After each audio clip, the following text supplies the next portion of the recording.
Tell you point blank, I have not 1 ounce of remorse for Tresian's death. I'm not doing this for these stupid cameras. Agree with the family. I hope you die in prison as well. Step into a world where reality takes a chilling turn as we delve into a series of gripping cases that unravel the darkest aspects of human behavior. From harrowing tales of violence to the shocking consequences of unresolved conflicts, each story offers a glimpse into the depths of tragedy and the pursuit of justice. Join us on a journey through these haunting narratives as we uncover the disturbing details, confront the lack of remorse, and shed light on the urgent need for empathy and compassion in a society torn apart by violence. Number 1. The Kamiya Gamete case. The Kamiya Gamete case is a harrowing tale of a violent and tragic relationship that culminated in a brutal act of murder. In a fit of violent rage, Kamiya Gamete took the life of her boyfriend, Marcel Hill. The incident, which occurred in their shared residence in Michigan, exposed the depths of the turmoil that had been festering within their relationship. Gamete's actions were characterized by extreme aggression, as she not only stabbed Hill, but also used various items as weapons to carry out the gruesome act. Despite the overwhelming evidence of her violent actions, Gamete attempted to assert a claim of self-defense. She maintained that she believed Hill to be an assailant or intruder, and that her actions were a response to an imminent threat. However, this defense was undermined by the sheer brutality of the attack, as Hill was stabbed a shocking 12 times. The excessive nature of the violence raised doubts about Gamete's claim and highlighted the tragic reality of the situation. Like a fish in that apartment too. You were relentless. You stabbed, you stabbed, you stabbed, you stabbed, you stabbed until he was dead. Throughout the trial, Gamete exhibited a stunning lack of remorse for her actions. Her behavior, both in and out of the courtroom, displayed an unsettling disregard for the gravity of her crime and the pain it had caused. This callousness extended to her interactions with the victim's family, further compounding the emotional anguish they were already experiencing. The court's decision in the Kamiya Gamete case sought to bring a measure of justice to the situation. No choice but to send her where she will also die. Recognizing the severity of the crime and the absence of remorse, Gamete was sentenced to life imprisonment without the possibility of parole. The Kamiya Gamete case serves as a grim reminder of the devastating consequences of unchecked violence and the importance of seeking justice for victims. It underscores the vital need for support systems and interventions to prevent such tragedies from occurring in the first place, and to promote a society that values empathy, respect, and the sanctity of human life. Number 2. The Ronnie ONeill III case. And like I told you earlier, you will know the truth, whether in this trial or the next. The Ronnie ONeill III case is a chilling and deeply disturbing account of incomprehensible violence that tore apart a family and shocked the community. In a nightmarish sequence of events, Ronnie ONeill III perpetrated unspeakable acts of violence within his own home. He fatally shot his girlfriend and horrifyingly proceeded to brutally axe his own daughter to death. But the horror didn't end there. ONeill also turned his violent intentions toward his own son, stabbing him amidst the chaos. As if the violence wasn't enough, ONeill then set the house ablaze, subjecting his surviving son to further trauma and danger. Throughout the legal proceedings, Ronnie ONeill III's behavior continued to defy comprehension. I asked him to tell the jury exactly what he saw that night. And you have to ask yourself why that is. He chose to represent himself, an unusual decision that allowed him to cross-examine his own surviving son, who had witnessed the gruesome events. This shocking choice not only exposed the surviving child to further trauma, but also demonstrated a complete lack of remorse and empathy on ONeill's part. Did I hurt you that night of this incident? Yes. I did. And how did I hurt you? You stabbed me. The absence of remorse was a recurring theme in ONeill's demeanor. His lack of emotion served to underscore the horrific nature of his actions and the devastating impact they had on his own family. The courtroom was witness to a man seemingly untouched by the weight of his crimes and the lives he had destroyed. I am not sorry for something I didn't do, and I am not sorry for the things I did do. As the case came to a close, the court's judgment reflected the gravity of the crimes committed. Ronnie ONeill III was sentenced to 3 consecutive life terms without the possibility of parole. This is the worst case I have ever seen as far as the facts go.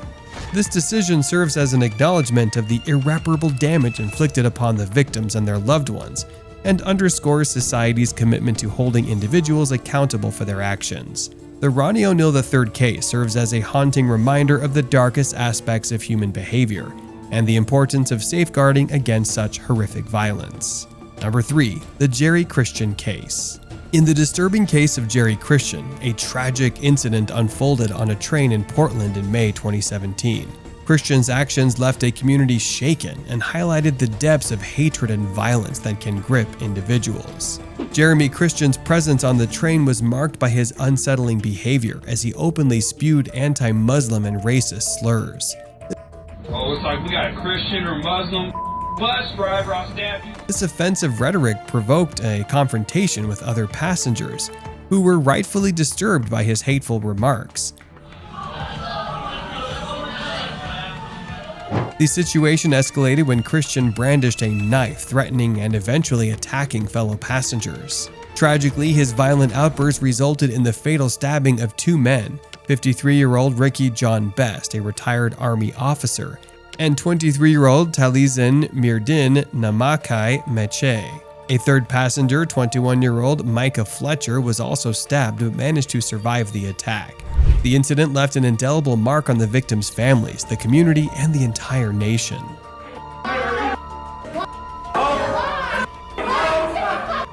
As the case went to trial, Jeremy Christensen's behavior continued to be unsettling. He displayed a shocking lack of remorse for his heinous actions, a stark contrast to the grief and pain felt by the victims' families.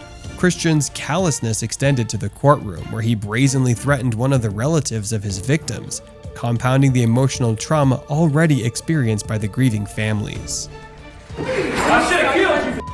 I should have killed you. The trial not only exposed the brutality of Christian's actions, but also shed light on his extremist beliefs.